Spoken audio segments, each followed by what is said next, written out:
All right, all right, all right. We are back. We are back with another one. It's Wednesday. We halfway through the week. We're almost there, guys. We are almost there. Let me hide this vertical because there's too many screens. Okay, I can't have too many. I'm already tired. But good evening. Welcome back to the Real Precious Network, guys. If you're new here, definitely subscribe, like the live video this evening, share with a friend. Definitely subscribe to the channel so you know when we're live. We're usually live on Tuesday evenings for our adoptee foster and 3 a.m. who is below me hosts that show with me, and then we have the men's forum on Wednesday nights. So I appreciate you guys for being here. Again, definitely hit that like button, the thumbs up button outside of the chat so the algorithm knows that we having this conversation tonight. Okay, okay. Hey guys, how are you doing this evening? How are you doing? Mr. R. Payne, how are you? Fine, I can't complain. Nothing to complain about. Just getting over this. I had a terrible chest cold for like almost a month. Mm. It's been. I Like mean, I it was was really bad. It's been going down, but every so often, I still.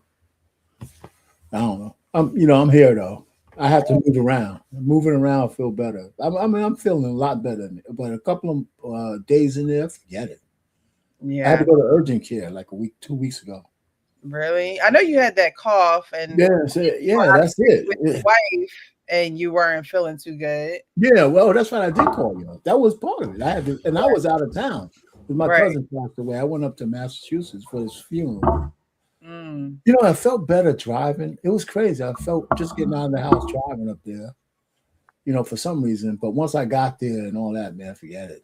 But, well, one of my oldest cousins, first cousin, passed away. We all sad, but Oh those man, things sorry to turn hear into that. a family reunion. Everybody comes back, so Yeah. it was a send off. Mhm. Well, I'm glad you're feeling a little better. Those things, I feel like illnesses now just linger. Like before, it used to be like, all right, good 3, 4 days. You If I was in better shape, it probably would have been gone. But yeah, Yeah, I'm I know as I get older, like you said, it just seems to linger, yeah. especially the cough and like the Mm, sniffles, it's like um I know like when I wake up in the morning, like my nose will be like real stuffy. And then like once I blow my nose, like I'll be fine. mm. But like it just feels like a cold is coming on, but nothing, ever transpires past that.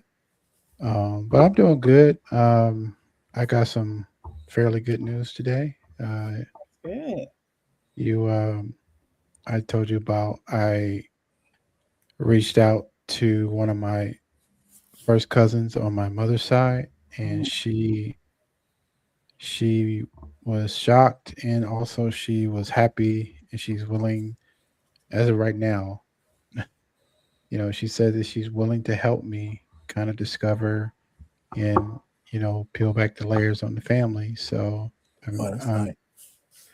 I'm really looking forward to that. Like that kind of made my day actually. Nice, nice. So, like I said, guys, we do the adoptee foster on Tuesday nights. Leon and I were both in foster care and both adopted. And so we are advocates for those who are in the community. And Leon is on the reunification process with his family, with his biological family. And, it hasn't always been easy, but we got some good news today. And so we take the good news along with the bad news. But it's a daily process, it's a daily For journey. sure. So I'm glad that it is going well for you. Can't wait to hear about everything, the reunites and the meetups and the pictures and all the things that usually happen during that process. So Hmm. good job. I'm I excited. hear it. Love to hear it. All right, guys. I had a good day. It was a long one, but I'm here. It was a long day. I hear it in your voice, so Yes, I'm just, we have to make the conversation lively so we can wake everybody up. and I don't feel like I'm under the weather, but I sound like I'm under the weather. Even a coworker was like, you sound like, you got, and I don't feel like, but got no wood around here. Like, I don't know. But it says, see, this the what's the green stuff? And I don't even have allergies. So I don't know if it's just the air that's making me feel this way, or I'm just really tired. I had a long day, a long evening last night, and go to bed so late. So, Well, that'll do it. yeah, rest. Oh my, look, I know how to rest now. But when I have these shows, I be wide awake at night after I get off of here. So I gotta Oh wow. kind of, I gotta scale it back a little bit because we was on for 3 hours last night, and we don't usually go that long on the adoptee foster. So. That was a good conversation, though. I ain't gonna lie. That was really, it was a ebbs and flow kind of conversation. It's really because sometimes, I like for people to get like not just, it's different than watching a video than actually hearing somebody's story, like really delving, into like what people go through. It's easy to look at a video like, oh, yeah, I feel sorry for them or whatever. But like when you actually explain like what's going on and you help people understand, I think they really get the gist of it, especially for people who aren't adopted. Yeah. Yeah, definitely join us on Tuesday nights, guys. You'll even learn a thing or two about those adopted in foster care. And a lot of people around us are adopted or in foster care, and they just don't talk about it. I believe even if you are with your mom and a step parent raised you, that is definitely somewhat of adoption, especially if they go through with it legally. They are legally bonding themselves to you. So definitely join us on Tuesday nights. We have a good time over there, just being advocates for the community and helping them find a voice for themselves. All right. Well, tonight we are going to be getting into Nia Long says that her sons will not get an inheritance if they have children out of wedlock. That is going to be our last video that we go over. But until then, I came across a couple other videos that I wanted to go over this evening. There's a content creator. Her name is Six the God. Have you guys heard of her? Six the God. I've seen some videos of her. Yeah. So I came across a video not too long ago. I'm gonna remove this because every time I try to play videos on StreamYard, and then I've probably seen it. I came across a video where she is talking about how men who are over 35 and are still single need to either really find a wife, leave women alone, and be very selective with who they, choose to be in relations with, and pretty much stop listening to the propaganda that, social media spreads across these airwaves that we're watching, seeing, and scrolling on every day. So we're gonna get into this. The dudes that's 35 and up who still unmarried, and Six, I'm gonna be honest with you, I could not still be outside right now. Oh my like God. How people still at 35 and up, like I'll be tired right now. So I'm like, y'all at 35, 40, you still going outside, you still dating random women, you still going to random houses or having random people in your house, right? So I say all that to say, I think about a Shannon Sharpe. Growing up, I used to love Shannon Sharpe, right? Denver Broncos legend, all of that. That was one of my favorite teams growing up. But being honest, it's like, bro, you could have been with Tracy Ellis Ross by now. That's a woman that's 50 up and that's single. So many options. So many options, right? But then instead, you lost a significant amount of wealth dealing with that girl. Your reputation got messed up. You lost your job, all of that. So, Six, can you please talk about how right now we don't talk about enough that is dangerous now, that if you are older, to your point, 40 and up, and you still single out here, you should be married. Why should these men be married at 40 plus opposed? Before we get into what Six the God says about why men should be married, because she goes into a few reasons why men should be married. But do you guys agree with that? In today's society, in today's climate of dating and relationships and commitment or lack thereof, do you think by a certain age men should be married? No. Okay. No. Let me. You want to go first? No, not because I think the guy's wrong. I think if you're still dating outside like you're a teenager, then he's right. It's like Shannon Sharpe. I don't even know if those are good examples. Mhm. In our society, a lot of people aren't getting married. Period. Right. So so it's hard to just look at a demographic and say, well, why aren't you married? Well, you got to have somebody to marry. Fact. And just like women say they don't want to settle, men don't want to settle either. But the issue is if you're dating like you're a teenager, I agree with them that that's stupid. If you're just passing women around like you did when you was in your 20s even for a man, I think that's stupid. I mean, I got tired of that when I was 25. Right. You know what I'm saying? It doesn't take 1,000 women to know, that this is not a good kind of thing. Because, like I said, every sexual encounter, you open up a door to the unknown. Right. Every single one of them. And that goes for men and women. So I think the premise of where they're going, I'm not going to really disagree, but I like six a lot. But she's all my agreement with her is always on the adjacent angle Hmm. because I think the woman's kind of like a brilliant in her own way. Because I listen to her a lot, and she doesn't play any favorites, and she don't have no extra love for men, but she doesn't hate men either. Right. So it's going to be interesting to see what she says. So this sounds like a good one because I know I semi already agree that you shouldn't be out there, but should they be married? That's another story, Mm. And so and plus I need to hear what I'm not going to say you need to stay single either, but your dating habits could change. You could have a partnership like women want partners. You could have a serious quote unquote partner, whether you get married or not, where you kind of say, well, let's be monogamous together. Let's build something, even if we're not married. And by then, you might have a kid. The woman probably will have a kid too. So you got to be somewhat serious with that. I think, and I'm gonna end it here. By all means, you got to tell the woman the truth. That's the main thing. You got to say what your intentions are up front, Yeah. especially when you're older. Let's go. Yeah, I mean, I don't think.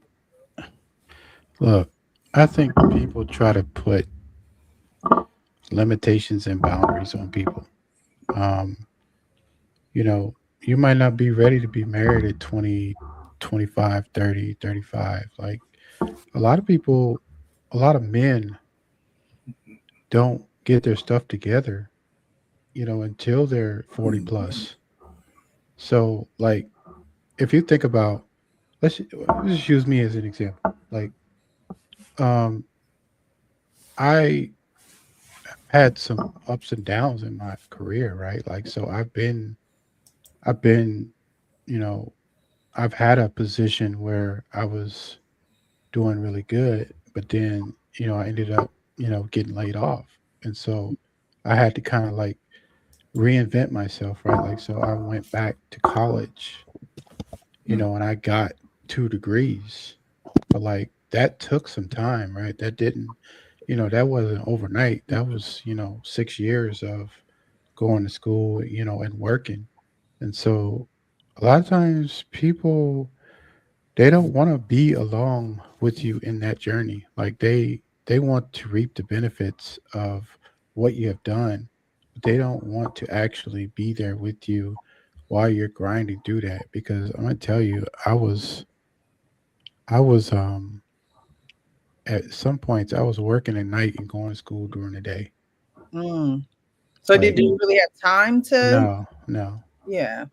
But what I'm saying is, even if I did, like a lot of times people they don't want to go for that ride, Well, the because girl they would have to don't. be doing the same thing you're doing. Yeah, or You're they, going to school and doing that, then she'd understand. But yeah, you regular need girlfriend, somebody who's definitely understanding. yeah. Um, I think that people try to put limitations or boundaries on when you should or shouldn't get married, or when you should be, um, you know, because everybody don't go to college right after they get out of high school. I actually I actually started working as soon as I got out of high school. Mm. Mm. Like I didn't go to college Okay. because my parents was like, you better go out and get you a job. You know, we ain't paying for no college, you know. So I was like, all right, well, let me try to figure this work thing out. You know, and so that's what I did. But you know, everybody has their own time when they figure things out, and I just think that saying that somebody should be married at 35 is kind of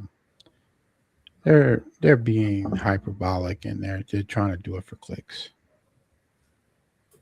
Okay. Well, Okay. let's see what my girl Six has to say. I know. Shout out to everybody who is joining us. Definitely hit that like button in the league. I appreciate your wrench skills in the chat. Thank you, thank you. Last night was great. I appreciate you. I appreciate you. Yes, if you do want to reach out, I saw Heartline. If you want to reach out to me, you can go to my Instagram page, which is Real Precious Official. And share your story, and then we can talk about if you want to be on the live or not on Tuesdays. But Machiavelli says exactly, Darium, and that's okay if people don't want to be there in the journey, but they shouldn't expect to reap the reward. And so we're gonna get into what Six says and why she feels as though men shouldn't just be out here in these streets. Opposed to just walking around single still. Well, that's also why they're dying.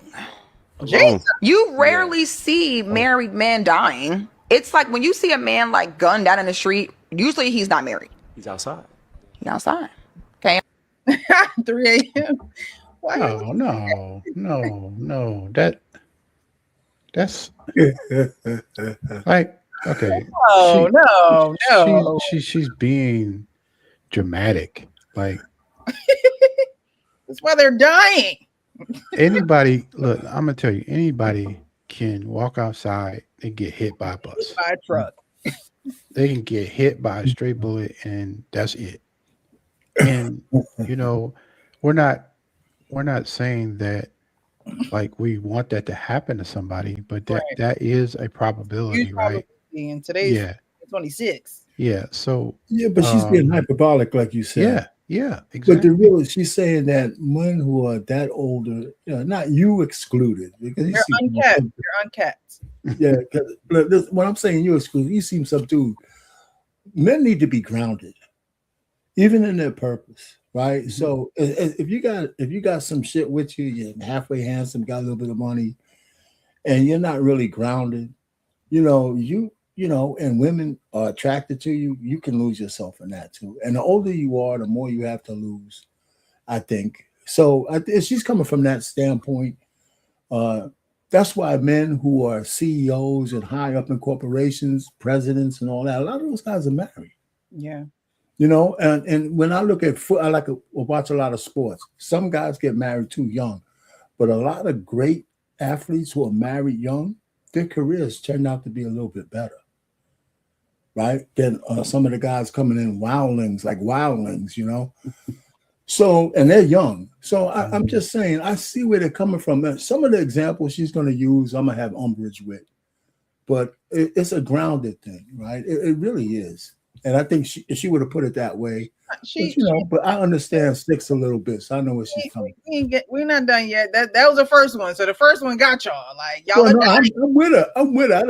I like the example, but I'm reinterpreting. Well, I understand what she's saying in a certain aspect, right? Like, so she's talking about the guys who, they in the club 3-4 nights a week, and they taking out 3 or 4 girls at a time.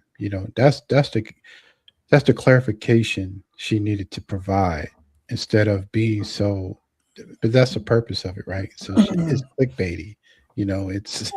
I'm stopped. I've stopped, pretty much like 2 seconds into what she said. So, that could be, the DJ. Yeah, but I'm thinking I said the same thing she said, the way this is how I interpreted what she said, what I said. Because I know where she's coming from on that. You're outside, and if you're just, go ahead. Why don't you play some more? Okay. I just had a friend the other day. He had one of his students call him like, I'm at this girl house and her boyfriend outside and he said he's going to kill us. And I'm like, I hope that young brother, if he makes it out of this, I hope you understand, listen, and I think this kind of is the pipeline to them getting older and being broke. You cannot get to where you're going as a man without no woman who care about you. And you will be, and even if you do get to where you want to go, you'll be there unhealthily.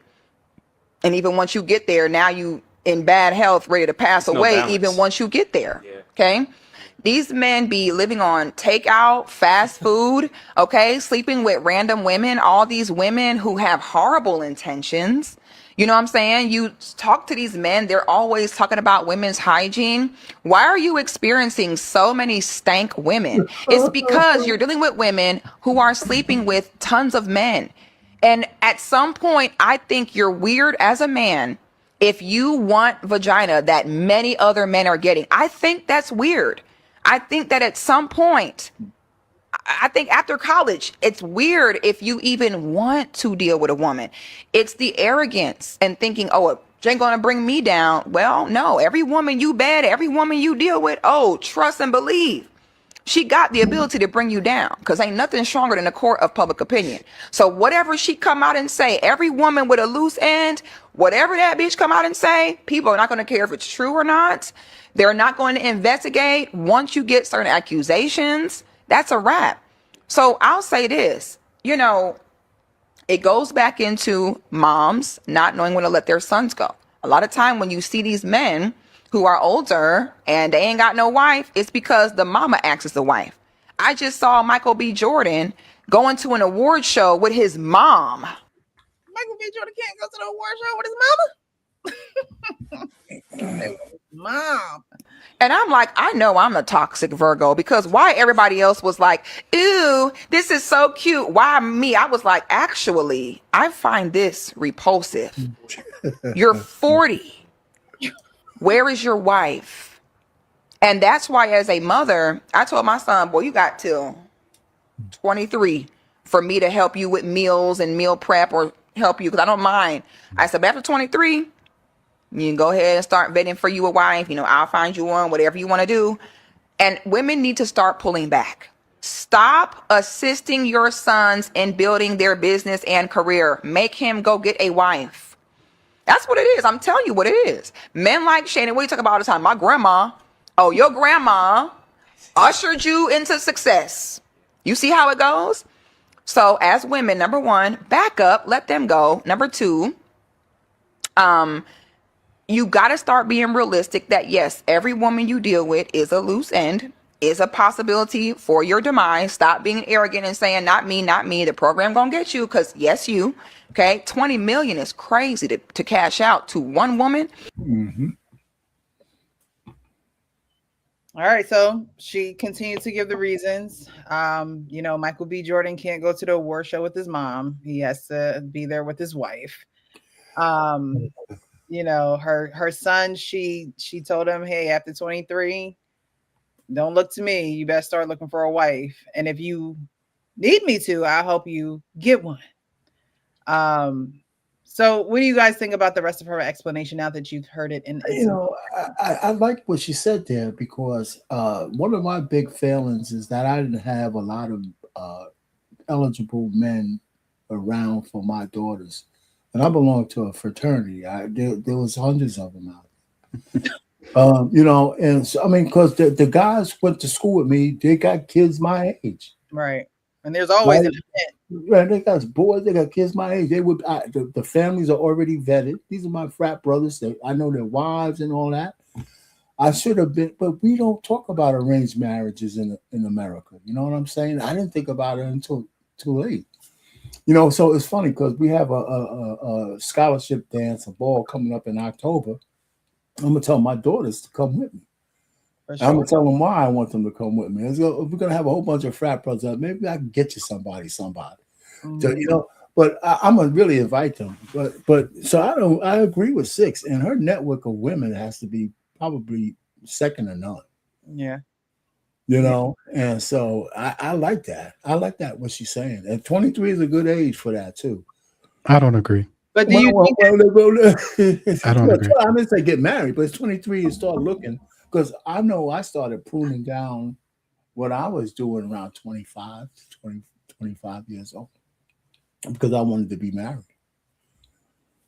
But go ahead, 3M. Yeah. So You don't So agree she- with what part you don't agree with?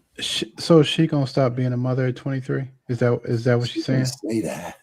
She said she's gonna stop doing certain things for her son, and I think that 23. I think she's giving him grace.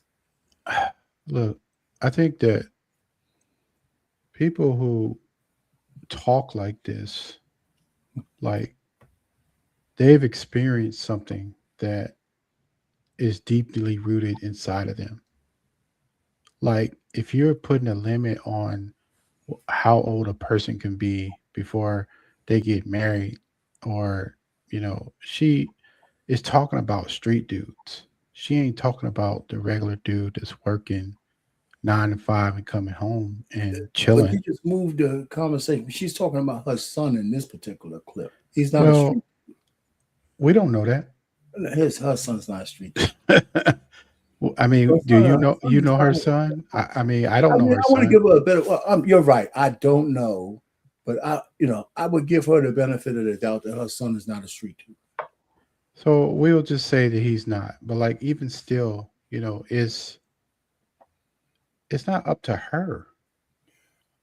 It's up to her him. what she's willing to do for him. It's up to No, her. it's up to him to decide, when he wants to get married. It's not up to her. No, but that's not what she said. She said she's going to stop doing certain things for her son when he reaches a certain age. The marriage part come after that. It's up to her and how much mothering she wants to do when he gets to a certain age.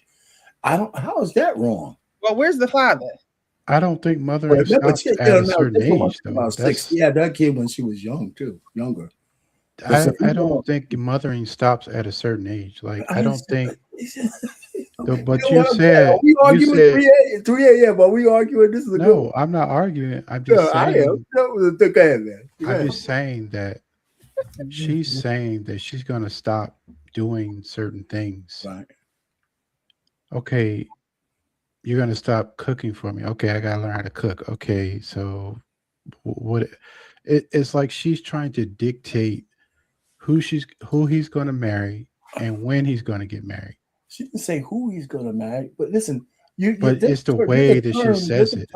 There's a term with children, right, called weaning. There's a term called weaning. That I know about weaning because my daughters wean my ass off of them. You know what I'm saying?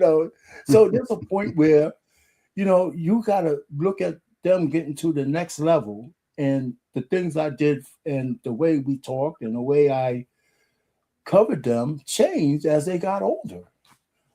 So it's a weaning process. I don't let me just dangle out here because you're going to deal with that yourself, Precious, at some point. Yeah, you're right. You're right. If you have kids, I mean, my man, he just got here. It's a weaning process, and I think that's what she's saying. I'm putting a word to it, but that sounds like weaning to me. Yeah. Good evening, Coach Ferg. How are you? What's up, Coach Ferg? How y'all doing, man?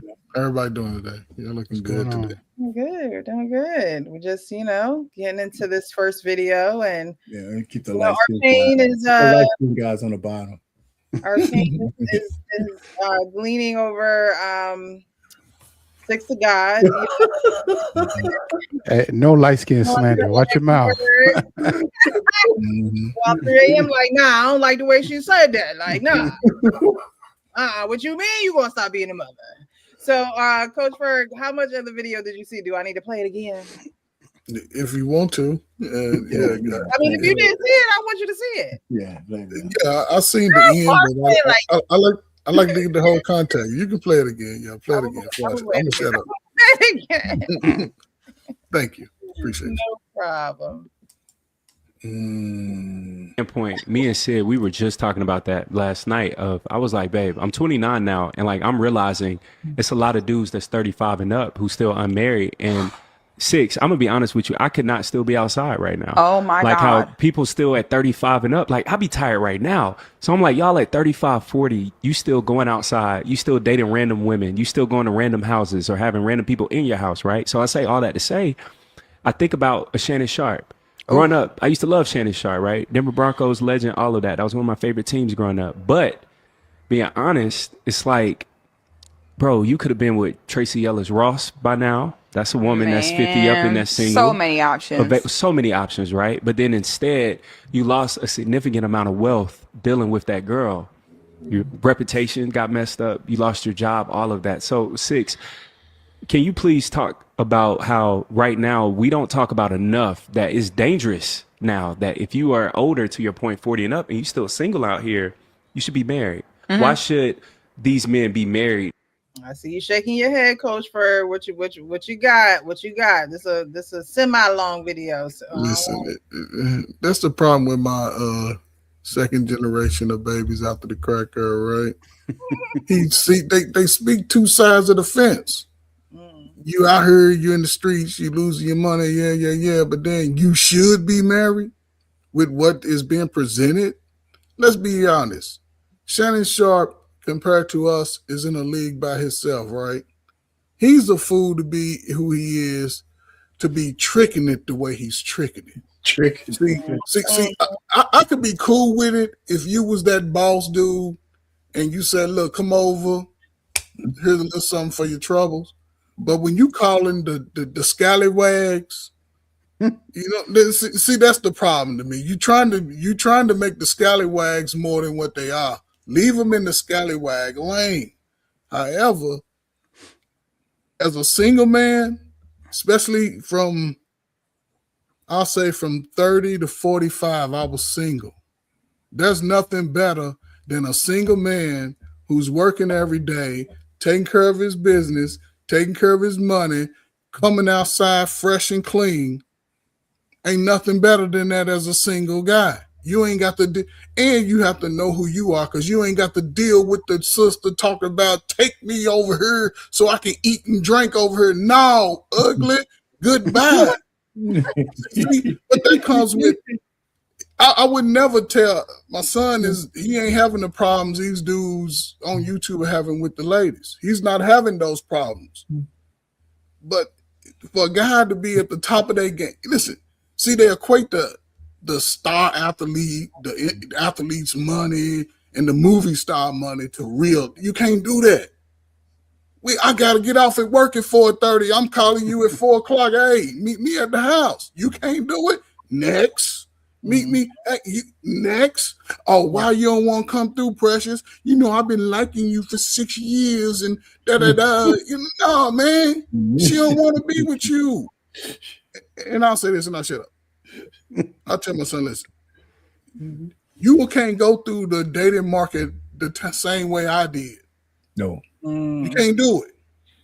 So you better take control, and you're going to go through 42 crows, 42 of them. Because, Precious, when you a dude that's standing on who he is and has confidence, women are attracted to you. They attracted to that. Don't mean you got to run down every last one, especially today, because they moving a lot more reckless today. Stay in your lane, and when you ready, you can dictate who you gonna marry. Mm-hmm. You and people act like, well, I didn't know she. Nigga, you know who she like because you met her hanging with the friends that moving like that. You go, don't y'all go to the family cookout? If you dating a girl, I tell them, if you dating a girl 6 months and you ain't met nobody in her family, you the side nigga. You the side nigga. That's true. Because if you land it down with a chick and you making her feel comfortable who she is, she gonna introduce you to every motherfucker in the whole city that she know to make sure this is my man right here. My man. So, exactly. But again, the guys 35 now. You know, niggas apparently we wake up at 35. You've been running around, didn't know that women talk shit, you know, call you ugly and all that when you was 25. You ain't know that they wanted your money then. So now listen, man, you only got to get one right. One. And the way they display themselves now, you don't have to look very far to realize she not the one. She not the one. And I'll say this, it's a lot of women today who only want to sex a nigga. just to say, I got that. They still playing these games. So, dudes, man, save yourself. Wait till look, it's the first of the month. All the chicks are talking shit because they got money. They got to pay their rent. That was up today. The 5th, they got to pay it. So you catch them on the 26th through the 31st. You can take some chicken wings over and she gonna take care of you. You don't be doing all that extra for these women because they telling you what they want. Stay away from them. But niggas At 40 plus, opposed to just walking around single still. Well, that's also why they're dying. Alone. You rarely see married men dying. It's like when you see a man like gunned down in the street, usually he's not married. He's outside. Okay, I just had a friend the other day. See, I ain't the owner. How she gonna talk about? You see a man gunned gunned down in the street. Hey, they were jumping on me because I reacted the same way you reacted. I don't understand. Like, help me figure this out. You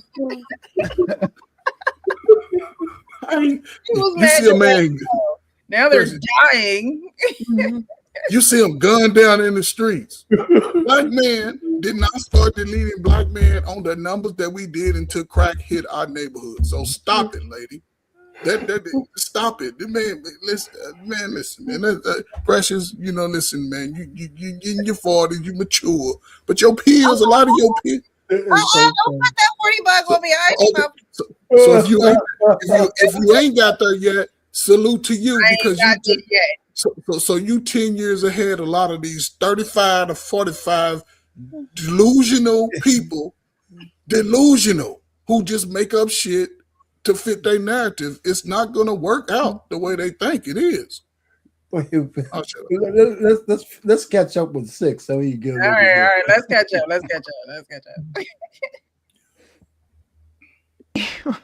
He had one of his students call him like, I'm at this girl house and her boyfriend outside and he said he's going to kill us. And I'm like, I hope that young brother, if he makes it out of this, I hope you understand, listen. And I think this kind of is the pipeline to them getting older and being broke. You cannot get to where you're going as a man without no woman who care about you. And you will be, and even if you do get to where you want to go, you'll be there unhealthily. And even once you get there, now you in bad health, ready to pass away, even once you get there. Yeah. Okay. These men be living on takeout, fast food, okay, sleeping with random women, all these women who have horrible intentions. You know what I'm saying? You talk to these men, they're always talking about women's hygiene. Why are you experiencing so many stank women? It's because you're dealing with women who are sleeping with tons of men. And at some point, I think you're weird as a man if you want vagina that many other men are getting. I think that's weird. I think that at some point, I think after college, it's weird if you even want to deal with a flag on the Coach is going crazy. I'm tripping off you this. You want some stink? You want as much stink? Listen, man. Listen. We got these fat ass nostrils. We can smell shit that stink. Black people can smell you stinking from feet away. Let's be real. And she's speaking to what the reality of men are saying. That's the crazy part. Like, it's the man's problem. We want to be with a sister. We want that, right? And men are making. At first, men didn't really care what you think, and now they are hearing these women. And the men by default are leveling up. They're looking at who they've seen where the downfall has been for years. Now they leveling up. She's talking about, I don't know who she's talking about, because those women who are boss chicks, who business owners, who all this entrepreneurials, they're the ones who's showing up outside musty, pH balance off, and they broke. They talking about the dude is broke. Precious, if you have a brother, you would no way want a brother to be taken advantage of by a woman, right? Right. Not at all, right?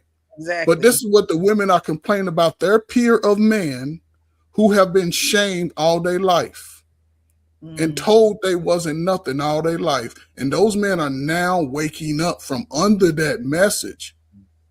Yeah. And they're no longer taking it. Can I Most ask brothers what you're saying, are Coach? more determined to be successful earlier now.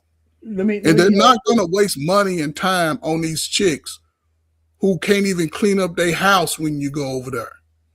Who kids is fat, out of shape. I'm sorry. Coach, let me ask you something on the point you're making. One of the premises of this, I guess, this whole video is that she's talking about men over 35. What about that? What about that men over 35? So, you know, she's saying if you're dating like you're a young man when you're 35 and older, that's not a healthy thing. But what's dating like a young man? Are you meeting a woman and I want to take her out because I got a little bit more money now? And I can take bouncing the chicks around like you did when you was a teenager in the 20s. But it's still, and it's been like that since the 80s.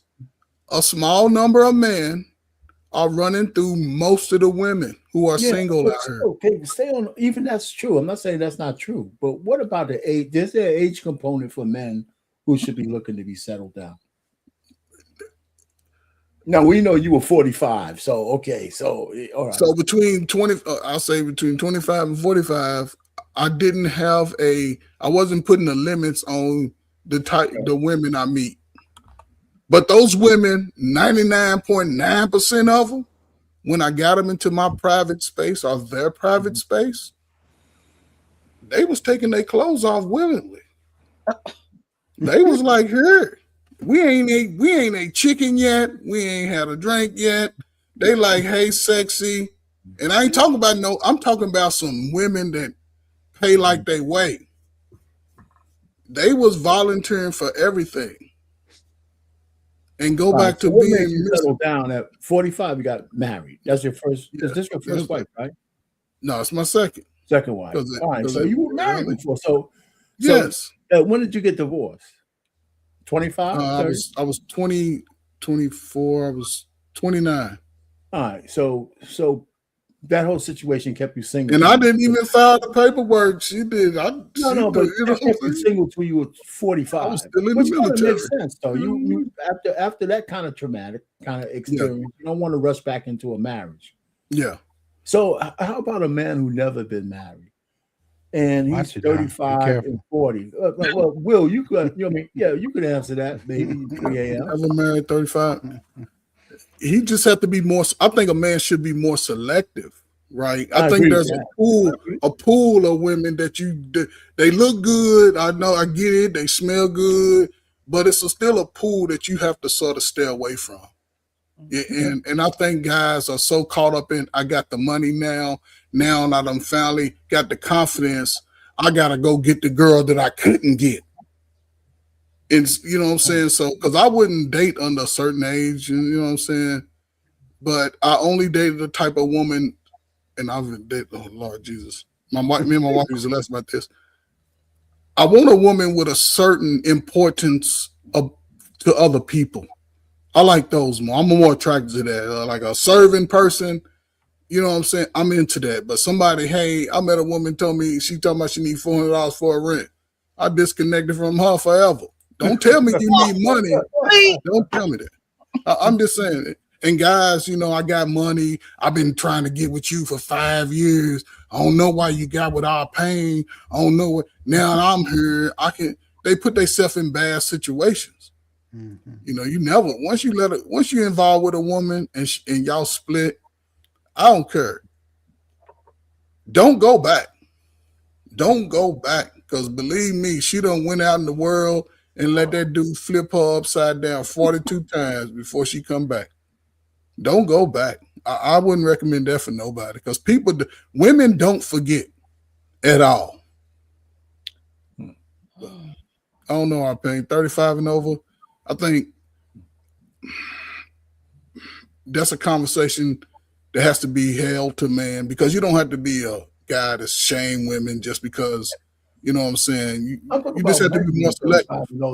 Not women. We're talking about men. Yeah, man. That's what I'm saying. Be more selective in where you play at, you know. But like, Yeah, like I my just man think Trey it's Dem was saying, listen, nobody I, should have a governor on when you get married. When you're ready, No, you're ready. If you never get ready, then you're never ready. no, I I would think never. that I think that you really have to. It's really personalized to each individual person Uh, because, like, when you are, I'll just speak for myself. Like, I was, n- I was not ready to be married before 35. Like, I'm adopted, and I'm still on my journey. That's a part of healing. That's a part of closure. That's a part of actually stepping into the next level of your manhood is when you can actually say, okay, I've taken care of these pieces of my life and now I'm ready to bring somebody in to be a part of my life and not just, I don't want to damage them, and so um, I would want somebody to respect that decision that I have made for my life, and if they don't want to stick around, I understand. I'm not going to stop them from going on to the next person because I need to do what I need to do when I'm ready to do it, not when a person online says, "Oh, you should be married by the time you're 35." No, that's gotcha. just not how I live my life. Yeah. All right. I'm glad we're getting somewhere with this. I'm glad. Do you think? I want to ask him this question. Do you think it would take a man 35 over 35, 3 to 5 years to realize that's the woman he wants to marry or not marry? It shouldn't. It shouldn't. That's my answer. It shouldn't. Who are you asking, me or are you Yeah, I was asking? asking you. Yeah, Oh, because you said something equated to time. Say we over 35 now. Yeah. Do you think there should be a time limit? Or just I three, mean, 5? I really piggyback off of what you said because, like, I mean, you can date anybody, right? But like, what kind of values does that person have? Like, what do they really, um, what do they value in life, and how do they treat people? Like, I am really big on how I want to see how you are when you're out in public, and we go to dinner, and I want to see how you treat that person that's serving food. Like, are you evil? Are you mean? Do you, um, you know, do you disrespect people in public? Or it is very important to me how someone treats older people because I have a soft heart for older people and people who treat how people treat their parents. I mean, there are things that I value that a lot of people they may not value. They might value different things, right? Like, so those are things that I look for in a woman. So, hey, Precious, somebody's asking, what's your opinion? I see. I see. It's funny that we're having this conversation. I was literally just telling my sister today actually. You as you grow, you know more. I can say that in my past when I was younger, I wasn't really focused on serious relationships. The relationships that I was in, just looking back, it was more so of I'm using you, you're using me type of relationship. And I think that a lot of people are in relationships like that today. I was engaged at one point, and that just wasn't the relationship for me. And we have to be honest with ourselves too. I didn't want to continue on getting married to someone that I knew in my heart of hearts wasn't the person for me. You know what I mean? And so we went our separate ways. I think at this point in my life, it's, I want to be able to pour into someone, and I want them to be able to pour into me. So it's just a flow of service, a flow of generosity, a flow of reciprocity. It's a flow of those things, and we're not, trying to pull from lack, trying to complete each other because you using me for this and I'm using you for that. We this is why we take the time to grow, go to therapy, regulate our emotions, go through all of those phases and stages in life. So we're not using other people, because when you use somebody or you use something, you're depleting that thing, you're taking from that thing. And I think in today's society, these gas prices going up by the second. Okay. People are using other people. And I don't want to be in a relationship where it's just like, oh my God, I need him to survive. It's like, no, I need him to enjoy a full life, a life where we can be connected and we can, again, pour into each other and not just say that we're together because we're using each other in some aspect or one another. And we all quote unquote use each other. But my intent is not to take from you. My intent is to pour into you, right? And if I can't do that, then I have to be honest with myself and with you to let you know that I'm not the person for the job. Like, you know what I mean? And I think Arpain said it too. Men have to be honest with women. It's okay for you to date. It's okay for you to, know what you like, because I think that a man should have what he wants. I don't think that a man should settle. I don't think that a woman should settle either, but men welcome you into their world. And so if you're going to welcome a woman into your world, you shouldn't settle. You should get exactly what you want. Settle for what? Arpain, I'm sure you have exactly what you want in your wife. I don't think it doesn't seem as though you settled. You also prepared yourself. You stopped, doing certain activities to make yourself, your being in your temple ready for your wife. And a lot of men don't do that either. They just continuously date and they're just like, oh, I can't find anyone. And it's like, oh, have you taken time out for yourself to know what you like, to know, to see the things that you don't want in a woman? Or is this a trial and error basis every woman that you get with, and you're not taking a step back to do any type of, inventory, so again, I don't think that men should settle. And within men not settling, that does give you the time period. And I think Coach Ferg said it, you have this time period, maybe a 10-year time period where you are finding yourself. Doesn't mean that you're not dating at all. Doesn't mean you don't, you're not seeing what's out there, but it means you are pouring into yourself. 3 a.m. you talked about going back to school and, working in the daytime and going to school at night, or going to school in the daytime, working at night. That's the time period in your life where you knew that you couldn't commit to someone because you were getting yourself together. And there's nothing wrong with being selfish. As a man, I don't think that there's anything wrong with being selfish. There are women that are ready at a certain point in time that men are not ready at that time, that point in time. And I don't think that a man should say, okay, well, because you want it, I'm gonna do it. No, you should get yourself together as a man so you can be happy within your world. So whoever you bring into that world, you're not stressing. Who would? I mean, I think men are bitter, angry, and nasty when they don't have no money. I'm sorry, like when a man is not working or when he's not pulling in what he want to pull in, he's not happy with himself. That's a fact. That's real talk. Like, he's just not happy with himself. So any woman that comes in that, that journey with him is not going to be happy with him either, because he's not happy with himself. And so a woman needs to recognize that as well. And it's not about a woman using a man for money, but you also have to see the behaviors around a man and his money as well. I'm not a woman that's like, oh, give me $400 for the rent or do X, Y, and Z. No, I observe. I see how you either willingly are a cheerful giver, or if you like, we're gonna go half on everything. Like, I don't mind going half with a man, but every single time we go out, I don't know.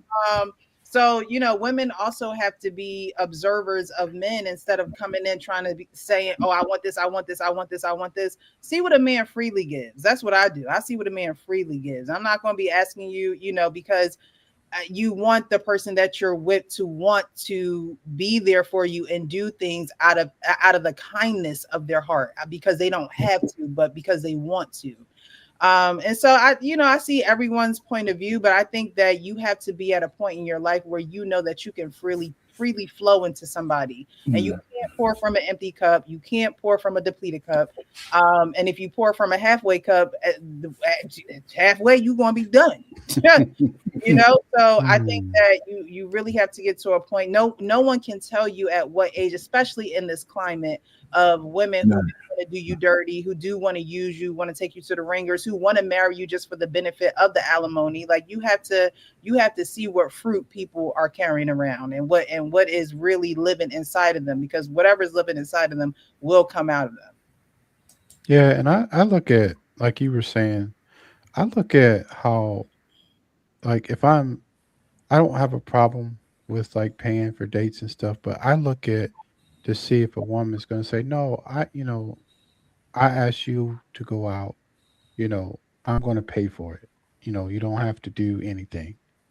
That goes a long way, like in my book. I can't speak for everybody else, but like, and when a woman is just willing to do things, like you said, out of, the kindness of her own heart, she might say, oh, I've seen this for you, and I thought you might like it, and, here you go, and those little things, guys are simple, like little things go a long way, in our world. Like if somebody said, okay, I know that you're adopted and I thought this book would be good for you.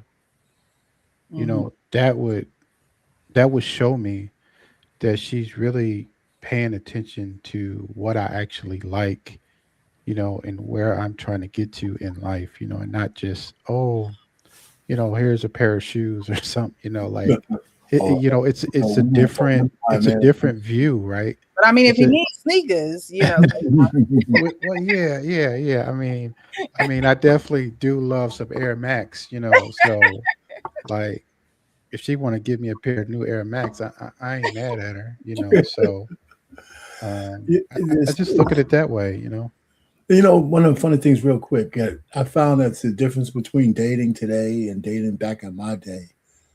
When women didn't like you, they didn't accept dates. I know that's right.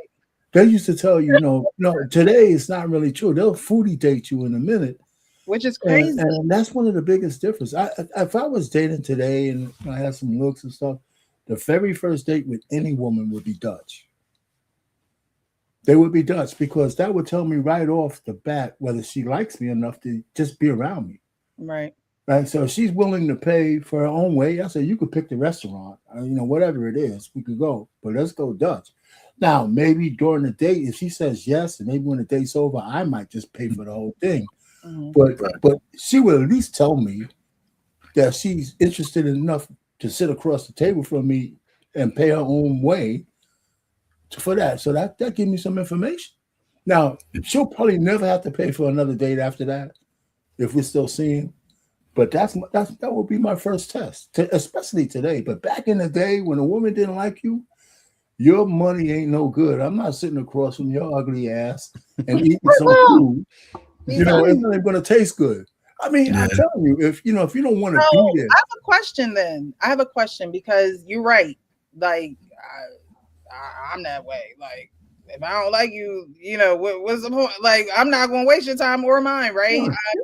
And I'm just I can't fake nothing. Like, it just don't come natural to me. Like, I'm not going to fake and go out with you and sit at a restaurant because I want the food at the restaurant. I'd rather just go sit at the bar by myself and go get myself an entree and a drink. You know what I mean?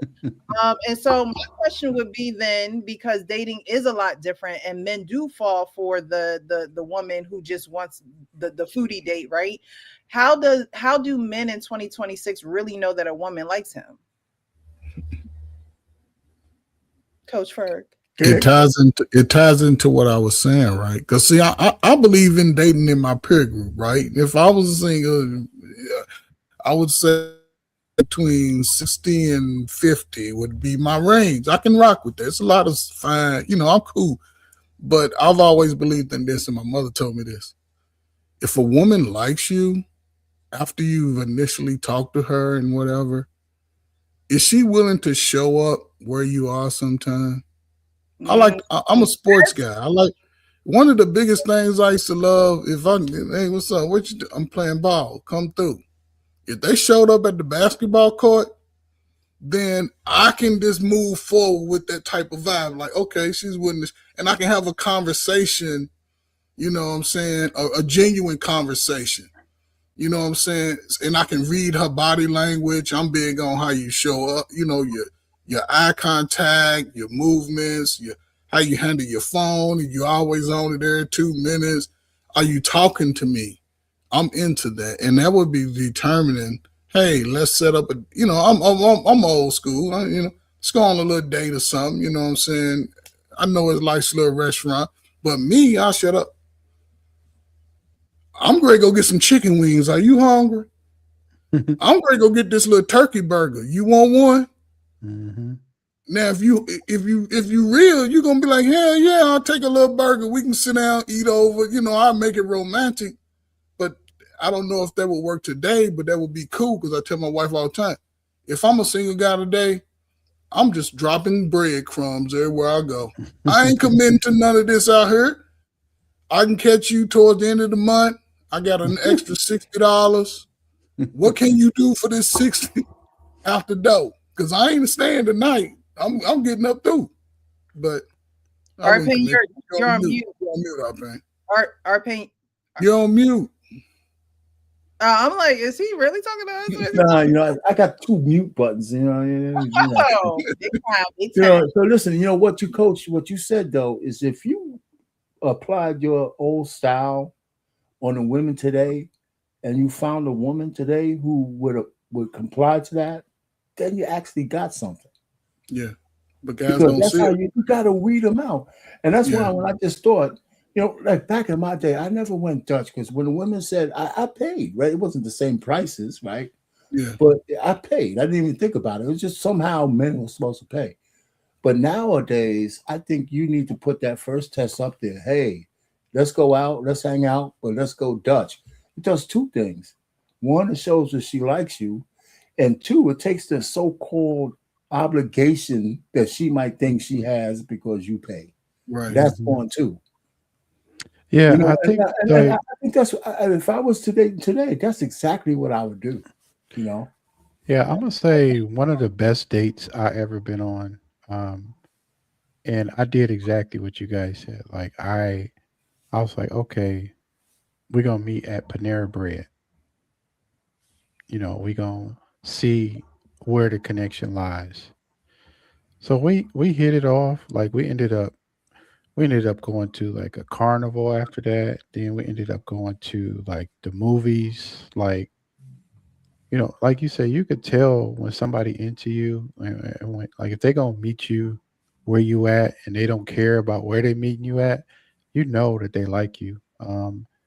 And you know when people, like you said, trying to trying to see how much you're gonna spend on the first date. Like, yeah, I already know where this going. Nowhere. Yeah. Yeah, I don't think that you know, the way the dating scene has been portrayed in social media, because you know I'm not a fly on the wall and all these dates people be going on, child. But you know, to really expect a man to, you know, wine and dine you like you guys have been dating for 3 or 4 to 6 months, to me, Mhm, it's just an outlandish expectation. mhm. And you know, it's like, where do you get these expectations? Like, where do you even get like it's just crazy, because you see high school freshmen, sophomore girls who look like they are grown women out on their own, you know, working jobs, and they're only in high school, right? And so Mhm. it's this false sense of reality of, well, because I look like this, I can get this, and then I can put it on the internet so everybody else sees it, and so that will give me some type of status or some type of clout surrounding who I am, when that's not really who you are.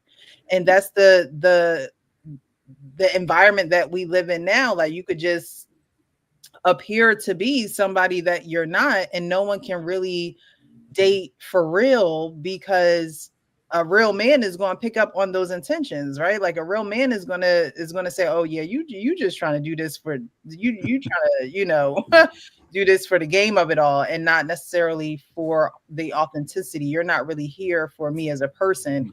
And again, we're going to get into that when we talk about Nia Long and her not wanting her sons to have inheritance if they have babies out of wedlock. But men want to know, especially once you get your life to a certain place, you want to know that a woman is there for you. And I wholeheartedly, but agree with the woman will meet you where you're at, right? Like it was this guy I was there, and I would be driving to New York. I don't even like to drive. That's how I was feeling you. Like, you know what I'm saying? Like, I'm driving to New York. What? Tolls? Huh? Like, what? So you're absolutely right. If a woman likes you, she gonna show it where you at. She gonna find a way. She gonna put her fears behind her. She's going, put her big drawers on, big panties on, and be like, all right, what if that's where he at and that's where I need to be, then that's where I'm gonna be. But if a woman is not willing to do that, it ain't got to be, states away. It could just be like Coach Ferg said, hey, I'm with my boys playing ball. You want to pull up? We can go and get ice cream or whatever after. It is those simple things. And I know you say that men are simple. I'm grateful that, sometimes I'm like, dang, I wish I really was a daddy's girl. But then I'm also grateful that my dad didn't spoil me. Like my dad did not spoil me. It was not getting whatever you wanted. I think I heard no more than I heard yes, honestly, growing up. So, it gave me an expectation like this not what you think it is. Like, I'm a provider and I provide the things that you need, but you're not going to always be having your hand out asking me for things because I don't want you to think that this is just a bank,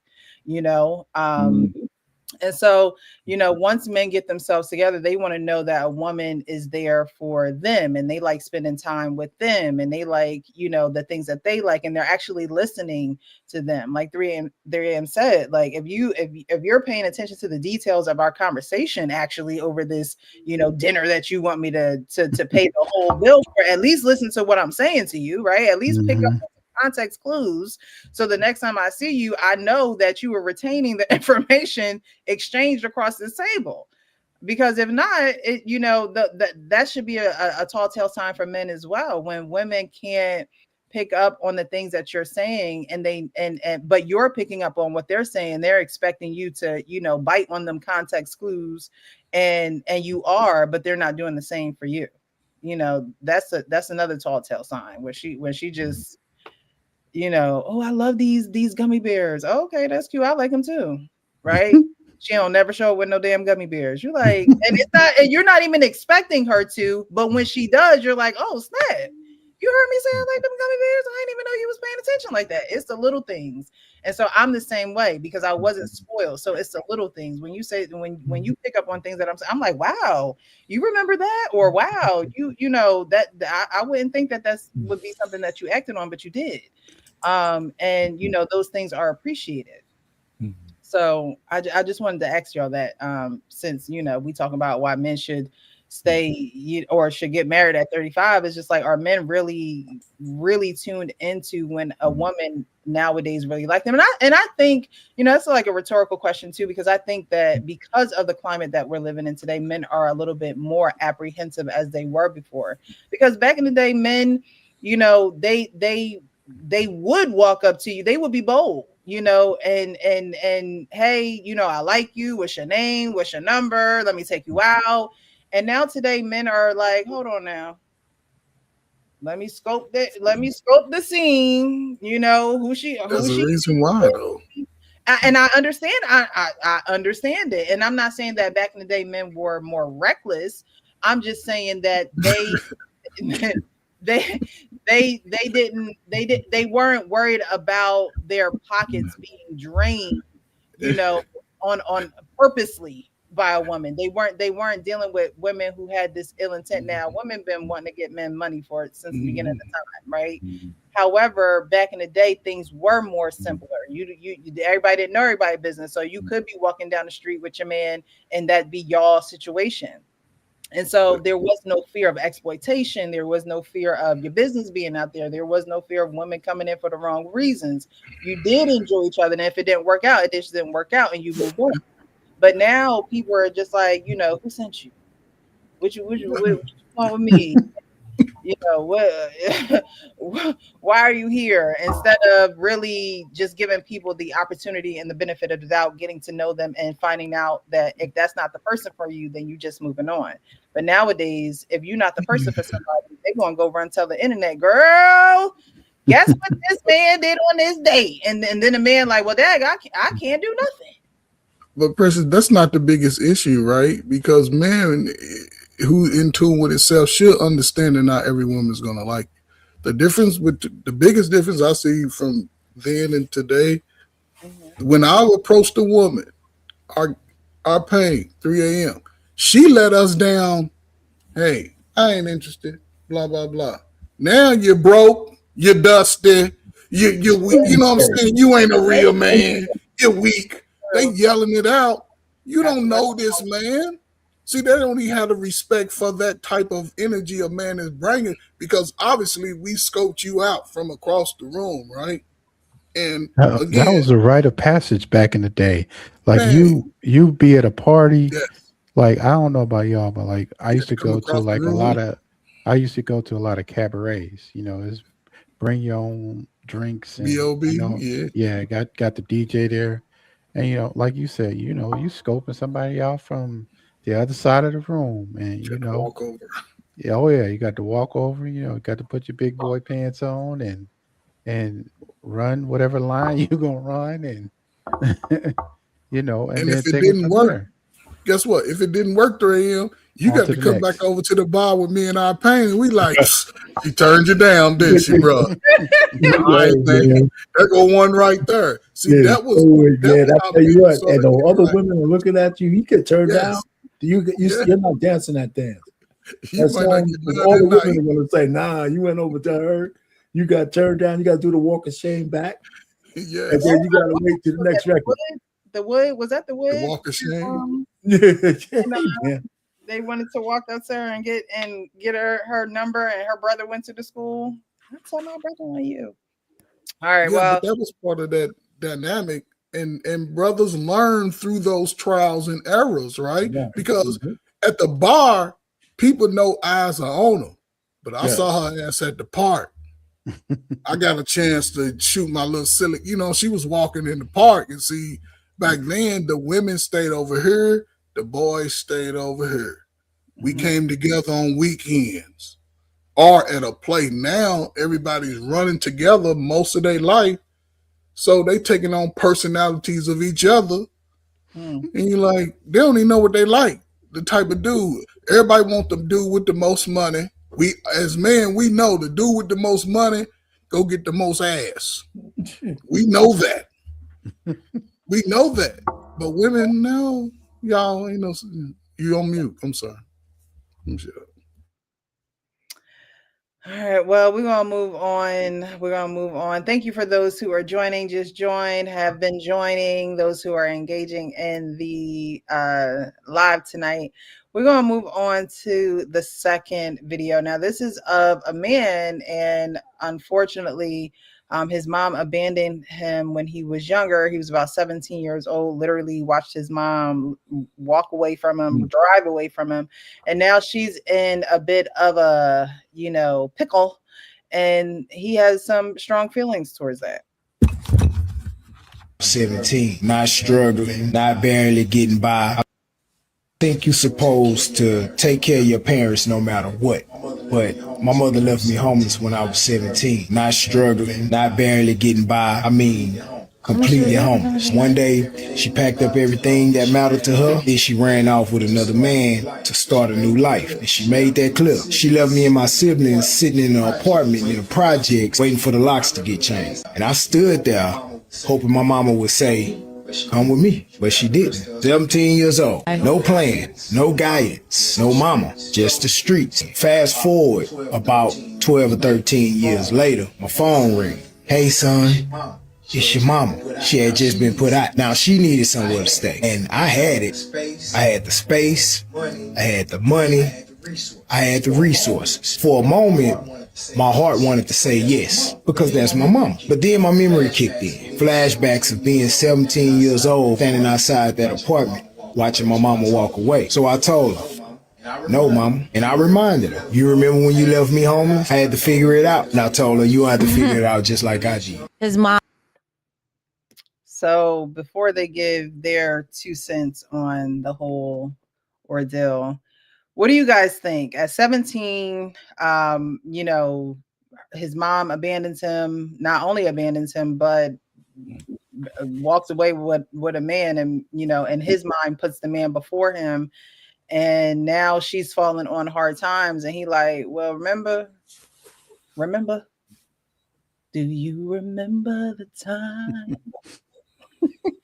What do you guys think about that? Do you think that he's, you know, justified in making that decision? If it was you, he's justified. You know what? He said it wasn't just him, though, right? It was he had some siblings. He has siblings as well. You know, I mean, he's justified. I think a better story would be how he survived. And then, you know, and he said he was doing pretty well, and he turned it down. I don't know if it would be a better story, but that's what's missing. How did he survive that? You know, and it'd be interesting to hear that part of it. But no, I don't have any problem for him. There's a lot of people now, man, are not going to take care of their parents based on how they were raised. It's a lot of them, you know.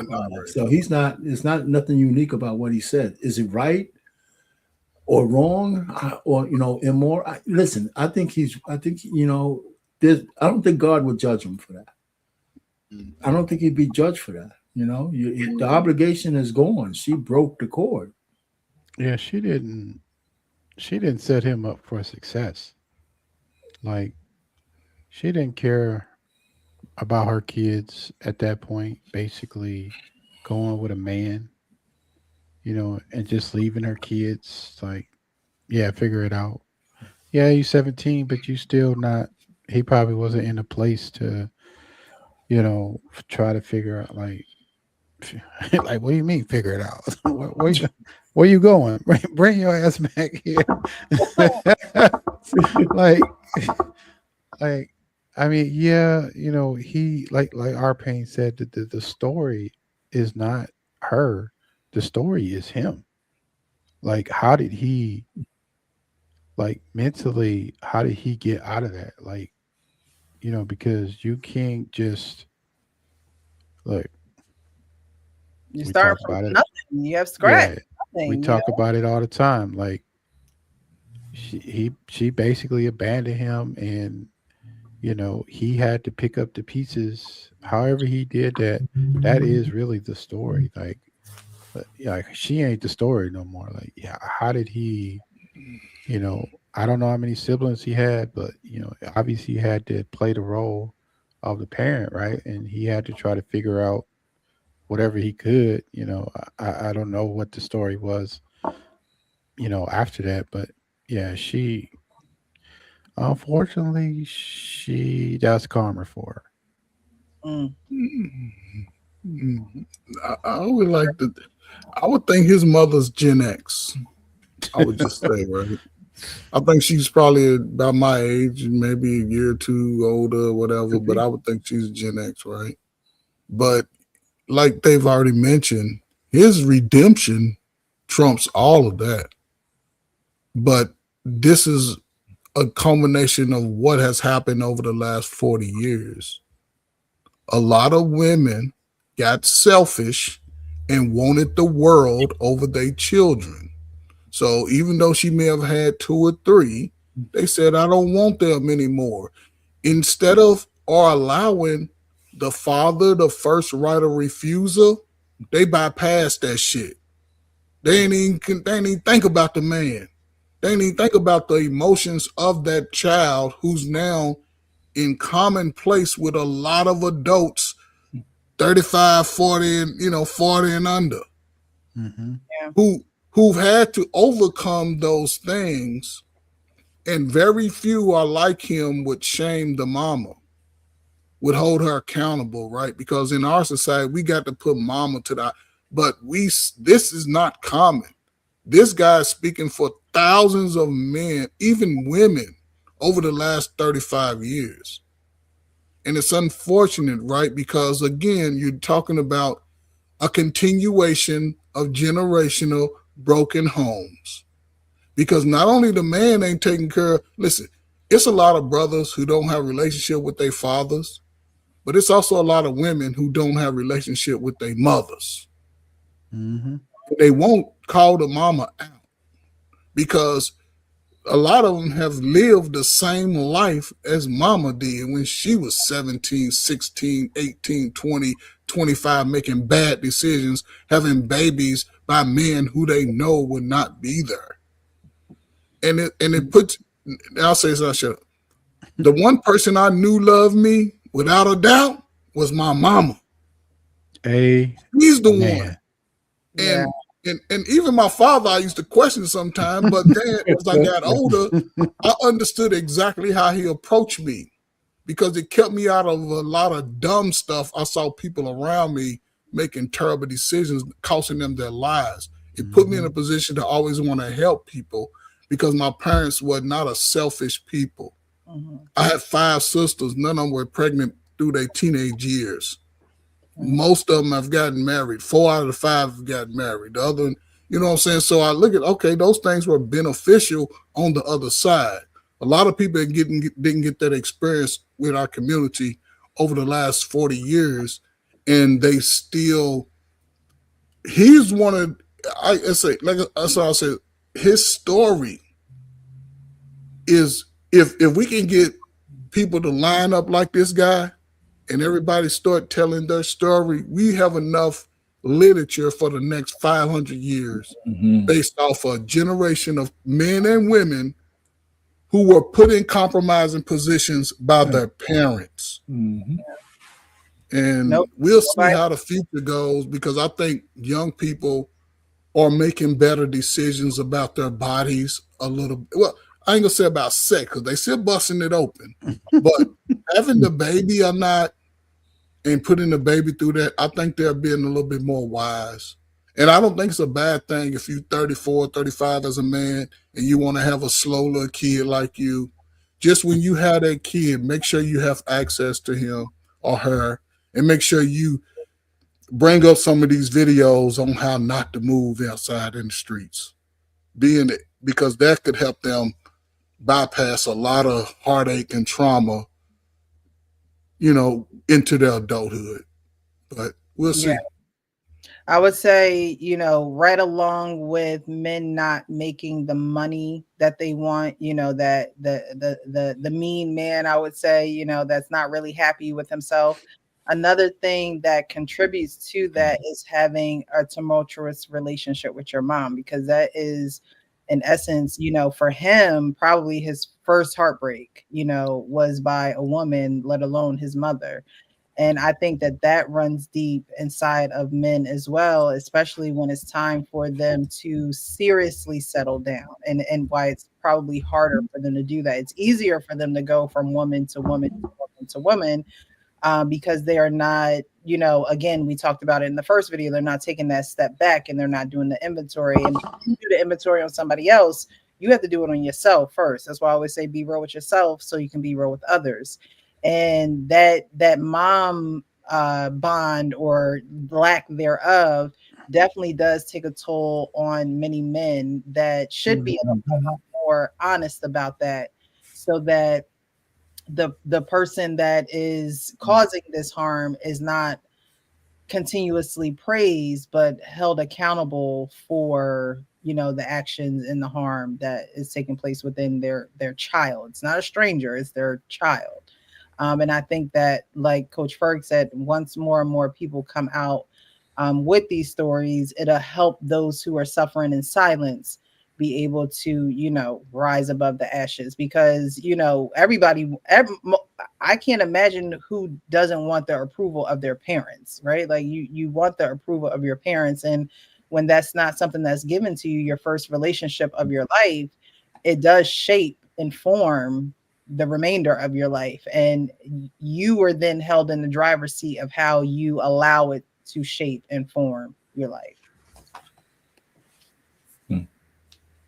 All right, we're going to finish watching the rest of the video, see what you got to say.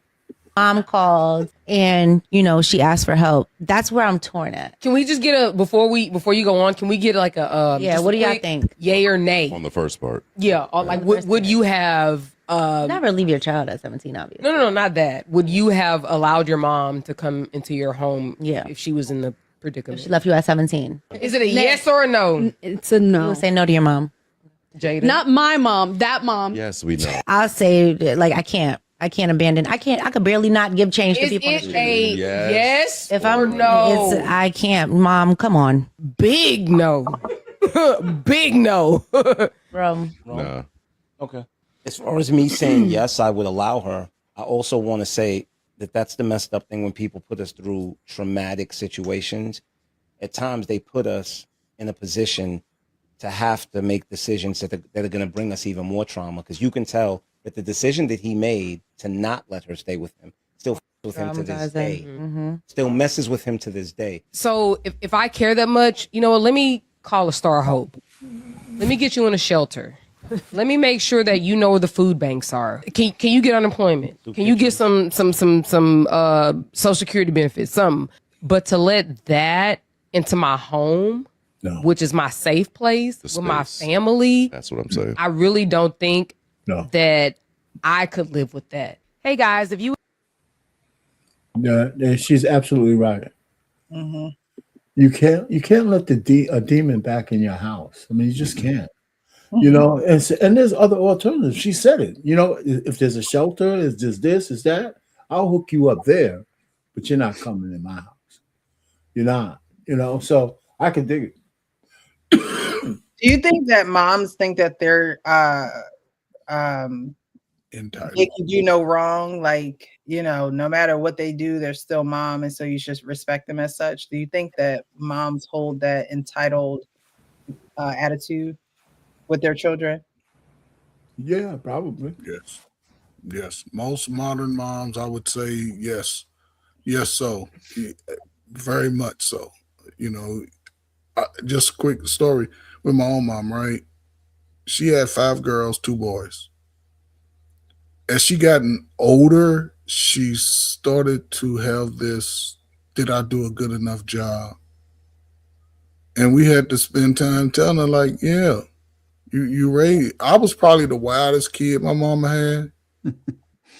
But I still graduated college, got 2 tours in the military, got married. You know what I'm saying? I'm still doing what I have to do, right? Based off the teaching that she gave me with girls and the expectations and standards she set with my sisters. None of my sisters can cook like her. None of them.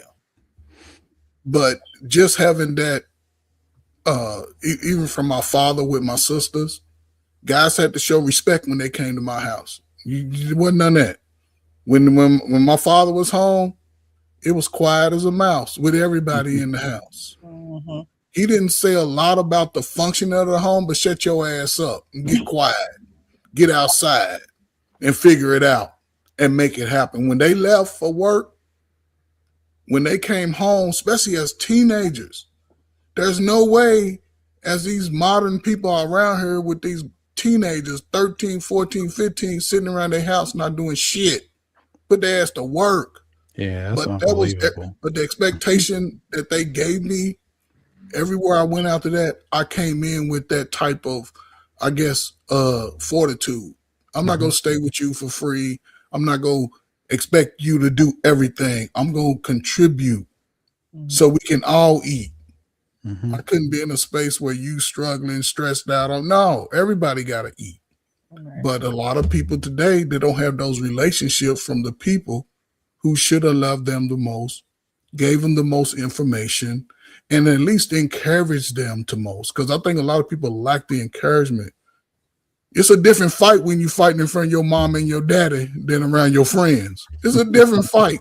But here we are, Precious. Your peers. I blame it on you and your peers. Oh my goodness. 3 a.m. You have anything on that one?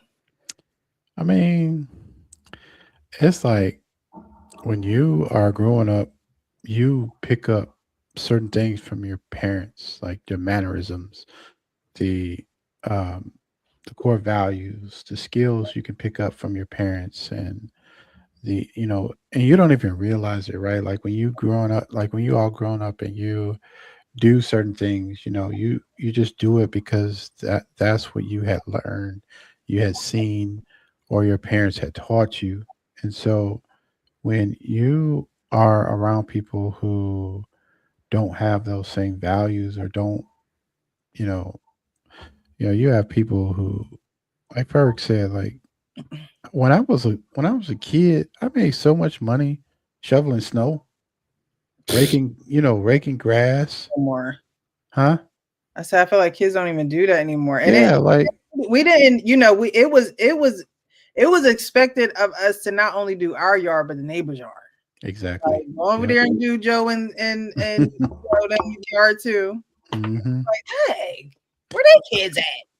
I made so much money cutting grass, shoveling snow, raking leaves, doing just arbitrary tasks for neighbors because I grew up around a lot of older neighbors. So like they couldn't afford, to get landscaping, or they just would prefer, you know, that I do it. And I was fine with that. It was money in my pocket. Mm. So I think a lot of people don't, they lack, especially some kids, they lack, that fortitude and that discipline to get out and go work. They just think, you know and I blame some of the parents too, because like a lot of the parents, they just give kids a tablet and say, go sit in the corner, instead of limiting that time and to having them go outside and do things that are productive, and acquiring a skill that they can always use. Yeah.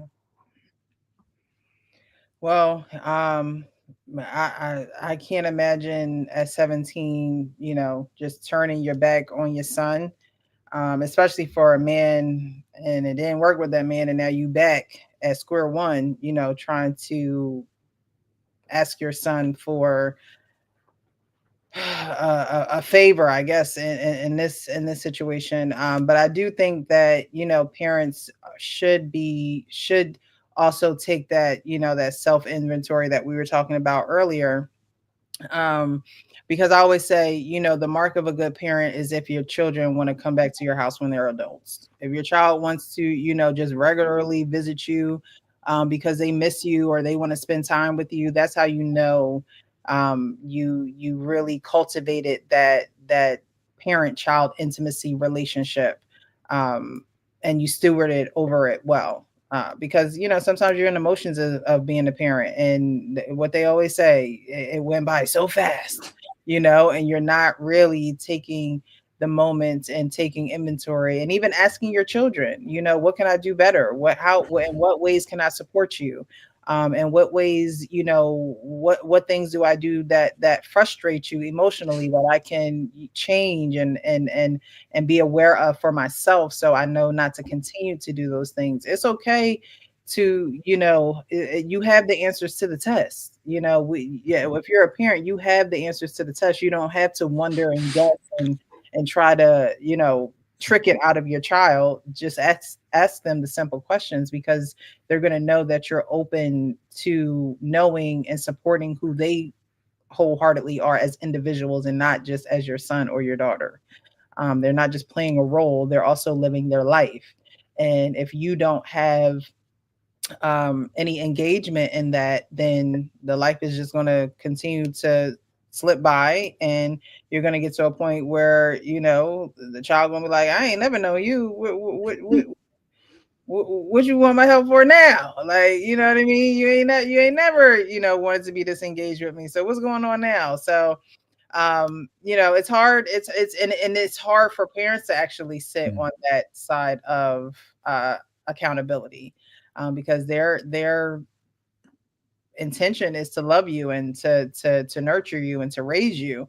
But when that doesn't go the way that they think it's going, sometimes it's hard. It's time to hear those hard and have those difficult conversations. I remember Sean saying, I believe on one men's panel way back, where he said that he had to have a really tough conversation with his mom, and sit her down and say to her, these were the things that bothered us growing up. And I believe he did say, she took accountability, but sometimes it's hard to actually accept those things as parents who are trying to raise your children up in the right way. Some parents don't have the help. A lot of women are single mothers doing it. It's your choice, but that's what you chose. And so if that's what you chose, you gotta, take the good with the bad. You can't always want to be praised for being a great parent and not really, you want to now cower away from being on the hot seat. I don't look at things as being, okay, this was good and this was bad. I look at it as, and we spoke about it last night, you either have a growth mindset or you have a fixed mindset. And I think as a parent, as an individual, as a person in general, you should have a growth mindset. Yeah, there should be things you shouldn't tolerate or you won't tolerate or you have a hard boundary on. But at the same time, we are all growing. So, I think that it's unloving to try to get something out of someone that they don't have. But I also think that it's unloving as a parent if you know that your child needs something and you don't even attempt to, give it to them or attempt to be what your child needs. Today, my sister, she was just really not really distraught, but she had some things on her mind. And, there was a text message exchange between her and her mom. And anyone who knows our story knows that we were adopted. I have seven of us. And, her mom came back and said, well, those things happened before I got here. You can't hold me responsible for it. And it's like, no, I can't hold you. I'm not trying to hold you responsible for it. But you also chose to sign up to be someone to support me. So if I'm coming to you with a concern, or if I'm coming to you with something that bothers me, to say to me that, well, I wasn't there when those things happened to you. It's almost like, it's like, okay, we both know that. But at that point, how do we grow? How do we start and move forward within our relationship so that those things that did happen prior to you coming into my life doesn't seep into our relationship? How can we work together for me to mend those things in my life? And so sometimes it's hard for parents to take that inventory, that parental inventory. And it's not a bad thing to say that that's the case. We're all growing, we're all moving forward. So it doesn't mean that anything that you did was bad. It just means that some things do need to be held underneath of a microscope a little bit, in order for generations to change. Generations refuse to change because generations refuse to acknowledge the issues that need to be changed.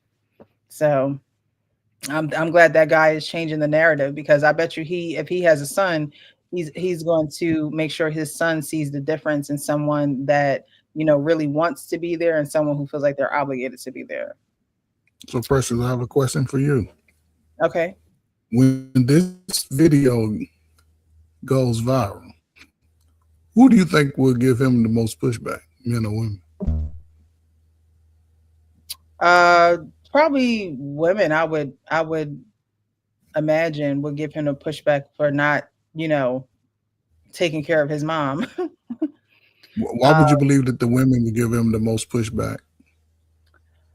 Because I think that women think that women can do no wrong. Women they probably, well, where's his dad? And why wasn't his dad there? And things of that nature. But you have to address what is there, because what is there is the problem, and we don't always want to address that. Mm-hmm. And, we as women, we have to you can't always say, well, he left me and that. Yeah, that's a fact. That's the truth. Mm-hmm. Okay, we can talk about the truth all day, but the reality is that, or what, it's part of the truth. That's the right? best answer to give, though. But you what whatever the case may be, whether she ran him away, whether she was a nagging piece of, I don't know, He's you know, not here. whether he walked away on his own, he's not there, right?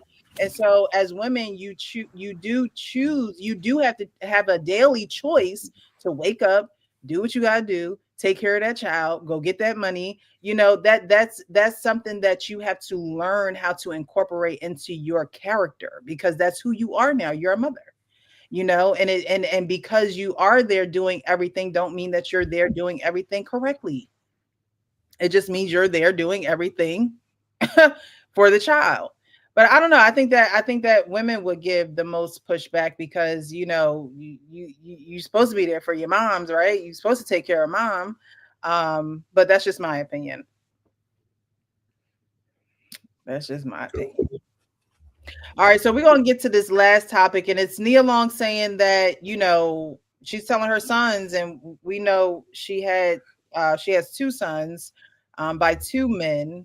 And she is telling them, you know, you guys do not get my inheritance if you have a child out of wedlock. So Nia Long is touching heat online after claiming, my sons know that if they have a child out of wedlock, they will not receive any inheritance from me, sparking a wave of mixed reactions across social media. The actress is the mother of 2 sons, Mazi Zavago Dorsey II, whose father is Masi Dorsey, and Kez Sunday Udoko, whose father is Ime Udoko. Long's relationship with Dorsey ended years ago, while her long-term relationship with Udoko came to a highly publicized end following his involvement in a workplace cheating scandal that led to their split. In explaining her stance, Long says it's about protecting her sons and ensuring they don't create single mother households, noting that she herself has navigated raising children in that position. So what do you guys think about this no inheritance if you have a child out of wedlock stance that Nia Long is taking with her 2 sons? Gosh. You know, I mean, first of all, she's a hypocrite, but it's her money. You know, I don't know what kind of son she has, but that kind of threat would make me say, take your inheritance and shove it up your ass. I wouldn't say it out loud, but, you know, I don't think they should be living their lives worrying about the inheritance in the first place. Okay. And I would never, listen, you know, it's gonna, you know, I'm not rich, but there's no scenario I think in a balanced family that I would ever think that I wouldn't leave whatever I have to my children. Every time I hear things like that, I said, what kind of family do you have? You know, she was never married, right? So she's, and this thing, you know, here's my thing. I would like to do some accounting. I don't count women who have a man helping her raise kids as single mothers. Right. That's not a single. She's a single woman. Right. Right. And this whole notion, so that's how we get this glorification of single motherhood kind of crap. Because if your guy's not just, I'm not even talking about with just money. Right. If he's responsible and he's hanging out with the kids, you don't have to do a lot of heavy lifting with decision making and discipline. You might be a single woman, but you're not a single mother. Mm-hmm. And it does, you know, because real single mothers are hurting out there. Yeah. Well, I can't remember if Nia Long was ever hurting. You know what I'm saying, in terms of being able to take care of things. So, I mean, that's one. But whatever she wants to do with the money she's made, I don't think that's that threat is, I think that threat is counterproductive. Just tell your kids, you know, if you're going to have children, I'd rather you be married.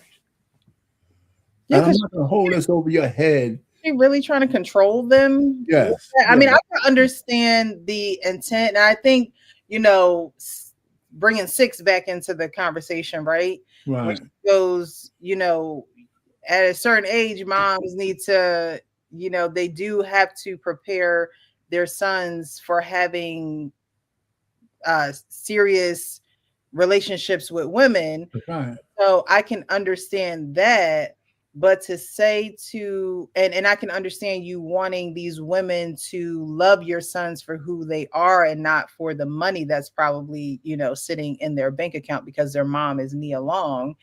But at the end of the day, the basis of them dating is going to be, I am going to be fearful of doing X, Y, and Z because mom is not going to give me this certain amount of money if I mess up, or if I make this decision. And a woman, what if we are in a long-term relationship but we're not married and she turns out to be pregnant? And can I just interject something when you're saying it? Yeah. Since the beginning of time, people have been trying to regulate a man's Johnson. That's just impossible. It's not possible. That's why it's just absurd. Raise your kids to just be responsible. Don't hold that over their head. I'm serious, and I don't even know if it's true. Like, I know a lot of people, and I'm gonna end it here, who have their kids have an illegitimate kid or a kid out of wedlock. Oh, it's the worst thing in the world, blah, blah, blah. The mother's crying, this is crying.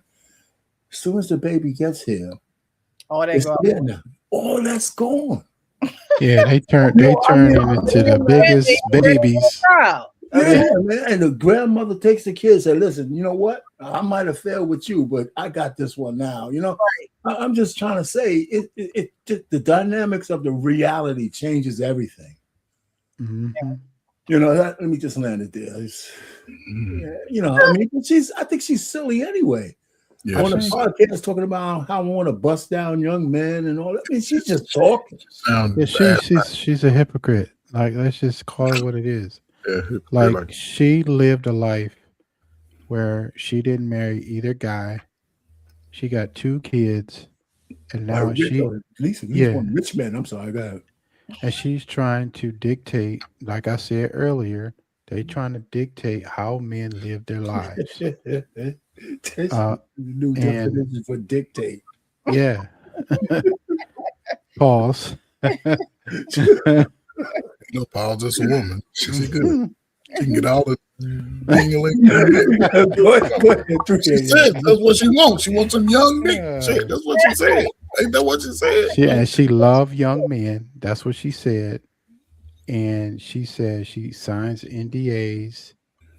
And then, like she said, I don't know if you ever heard it. She should be entitled to her own money by her standard. And then I don't know if you heard, I think it came out the other day. She said if a guy doesn't call her back or communicate with her, like if she texts you and you don't text her back the whole day, she basically block you. But wait, before you go, right?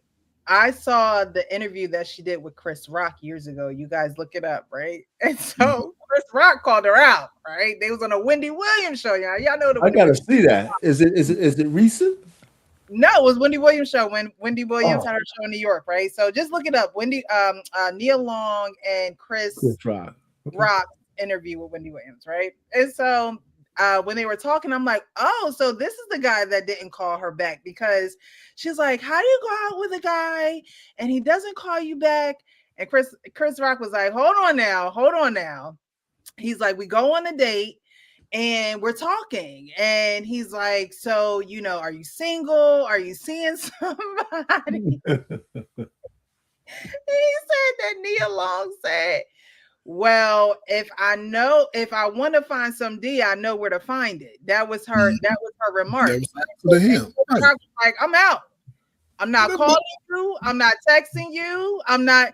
And he kept it real G. Like, if that's the case, then go find wherever you trying to get it from. And he did what most men should do when they do things like this with women. So now years later, she want to get on a podcast and say, well, if I text a guy and he don't text me back, but it's like, again, the fruit, you got to examine the fruit. This man is not going to forget something that you told him. Now, he probably done told his boys, and his boys know that, hey, she know where to go get it when she wanted. So why am I going to waste my time taking her out spending my money when the guy down the street is just going to open the door and say, come on in, Yeah, and I will say this. I saw the, it kind of like circled the block with that comment that I will say forced this. it to make it straight. Like a lot of people with money are starting to do this. Like they're starting to like take their kids out of the wheels, or they're saying like you know, or they're finding different ways. They're finding different ways to, try to, I guess, show the kids like some level of responsibility. Like Shaq, I think Shaq said like he employs his kids into into his businesses, so like so they can basically forge their own careers without having to depend on the inheritance, which I agree on. Like if you got a business, why not just Put them to work. let them work? I agree with that. I agree with that. Get your kids to clean up around the nasty ass house first. That's their first fucking job. Going into the business. Get them to get. And I'm just being funny with you, 3M, because you're exactly right. But again, these examples of people, right? What they technically are saying is, don't move like mama and daddy did. Don't be in the streets like me. And here's how I'm gonna hold you to that. I'm gonna make sure I'm gonna hold this little money, because young folk chase that money. Before you can get this money, you can't be a baby mama like me. That's what she need to say. Listen, I was a baby mama. I made bad decisions. Don't do that shit. It ain't the same. Don't. And it's unfortunate, right? Because I tell, listen, my son ain't having these problems. I be telling him, he be trying to tell me, but he don't want to tell me. He don't tell me, but I already know. I said, dude, now I tell him this, don't become a baby daddy. And I had to tell him, you ain't got to worry about me. You're going to have to worry about that white man taking that money out your pocket, and a baby mama who might get mad because she know you got motion. Yeah. And when they get mad, they go run the good dude through the ringer. So he don't want to go through that. I say, if you want a son or daughter, get married, hopefully, but you ain't got to rush it today, because the women that he's up against, they not like the women I was up against. Those women are telling dudes who's making $60,000, $50,000, and you can look at it over the last 40 years. That's the damn average salary for anybody in their 20s going on 30. That's what you make in America, unless you're an athlete or exceptional, one of these little slow ass moving athletes. Y'all broke. But also these dudes ain't got no major credit card debt. Probably they ain't even started wasting money before they started living life. So that's the thing. And with Nia Long, the message she giving her sons, hopefully, I say this, what she's saying, she got that from their daddy. They daddies are saying, don't be out here making no babies. As I ain't gonna give you that money. She's just taking talking points. She's going with whatever will get her visibility. Yeah. Trying to stay relevant. And taking the responsibility off of her. So it's unfortunate that here she is on one interview. I'm fucking all the young niggas. Young nigga wants to get their ass come through. Look, matter of fact, hit this and get up and leave. Don't be trying to cuddle. Don't be trying to boo me up. Go on, knock me down what you can and get up and leave. And I would hope our sons have learned from her. But the funny thing about that, though, right, is that she's taking the glean off the rose. If she just went off into just did movies, kept her mouth shut, and just been eloquent, she's already whatever star that was shining bright, she's dimming that shit. With all this shit. Like, dang, Nia, why you shut up, man? Social media street. Like, be strong. But they trying to hold on to the sisterhood. They trying to get women to follow those messages to stay relevant. Don't listen to her. Right, Taraji's kind of the same way in a different. She never was as big of a star. Let me tell you, I think Person of Interest was her show. I love that show. That show was so good. I'm segueing, but real quick, that show was so good. When she got killed off, she had to make a public service announcement. Wow. she had to actually come back on TV to tell the audience that, you know, she just didn't want to be typecast. She wanted to move on. People were so upset. I loved that show. Because she went to Raggedy Empire. It was great. It was just great. What- Jim what was- Caviezel, Empire. No, I know Empire. What was person the of interest. Person of interest. person? It was I on. don't yeah. know if I think it was on NBC or And CBS, it was right? on NBC, so it's probably Yeah. on Peacock. Yeah. Okay, So person of So interest. Jim Caviezel, if you ever heard of the Passions of Christ, Jim Caviezel, he's a pretty good actor. He was like she was a cop, and he was something else. He was like a private eye or a hitman or whatever it was. So it was awesome. So there you go, 3AM. We got something in common. I love that. I'm gonna, I'm gonna tell you, it was a good show too. This is off topic, but Jack Ryan on Prime. Yeah, The new yeah. season is coming out. Yeah. They said the new season. I was telling my sister, I'm New like, season is coming out on May 10th. Okay. want something to watch, and I never get any good recommendations, so I had to write those Well, down. you know, you're the one busy. I'm retired. I can watch everything. Yeah, but sometimes I do take the time to rest and just rest, like, you know. So I sometimes you'll be watching me, but I do want to start off with it, you know. Are you From? I don't know if you're watching From 3AM, man. I'm a From guy. It's on MGM. I've never heard of It's a that. horror flick, man. I mean, it's a.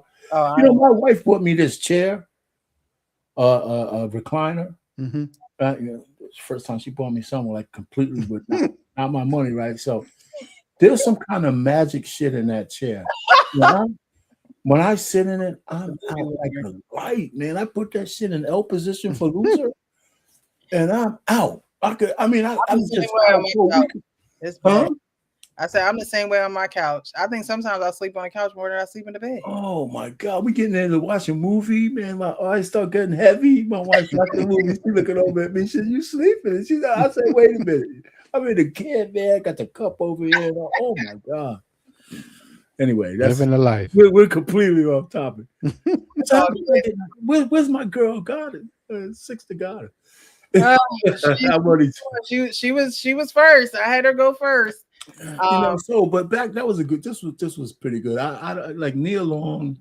I'm kind of disappointed. I think her sons. I think that kind of stuff goes through one ear and out. I'll tell you, people have been trying to regulate a man's Johnson since the beginning of time. It just don't happen. Whether it was a godly man or whether he's this guy, you know, if King David couldn't get regulated by God, he was his favorite, and he was a murderer, right? Pretty much. Coveted the mother, so it ain't happening. It's just not happening. Yeah, and they probably won't. You know what? If they probably wouldn't do it anyway. You know, they just grow up to be regular men, keep them busy. You know, and when they start dating, you know, they'll do the right thing. You know. Well, I mean, is it that, you know? I mean, Jesus, are they not going to be productive citizens in this world, or are they just waiting for mommy's money? Like, you know, that is a message all in itself. Let's just take away the sex. Let's take away the babies. What the hell are they going to do as men in this society? Why limit it to if you have a child out of wedlock? If you don't do nothing with your life, and it's money, like, you know what I mean? It's what in what directions are they going in as young men?